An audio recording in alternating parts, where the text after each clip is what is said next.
भारतको गुजरात राज्य स्थित भावनगरका गणेश बारियाको कथाले मानवीय इच्छा र सफलताको गहिरो सत्यलाई झल्काउँछ। शारीरिक उचाइका कारण आइपरेका अनेक चुनौती पार गर्दै डाक्टर बनेका गणेश हाल एक सरकारी अस्पतालमा मेडिकल अफिसरका रूपमा कार्यरत छन्। हाल हूँ एमबीबीएस पूर्ण गरी साना डाक्टरका नामले चिनिएका गणेशको विचारमा सङ्घर्ष जीवनको अङ्ग हो र सङ्घर्ष बिनाको जीवन जीवन होइन। 25 वर्षका गणेशका अनुसार उनी प्राथमिक स्कुल पढ्दै गर्दा सर्कस चलाउने मानिसहरूले उनका बुबासँग 5 लाख रुपैयाँमा उनलाई किन्न खोजेका थिए, तर उनका बुबाले उनलाई पैसामा बेचेनन् र पढाए। यो कुराले उनलाई पढ्न र सफल मान्छे बन्न प्रेरित गर्यो।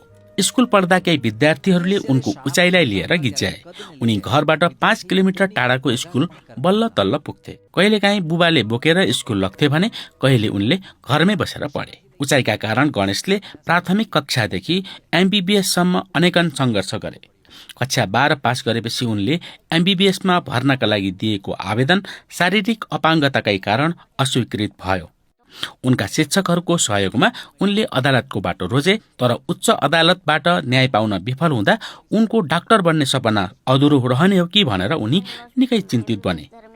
तर सन् 2018मा सर्वोच्च अदालतले उनको पक्षमा फैसला गरेपछि उनी अदालत परिसरमा झण्डै 2.5 घण्टा रोएका थिए।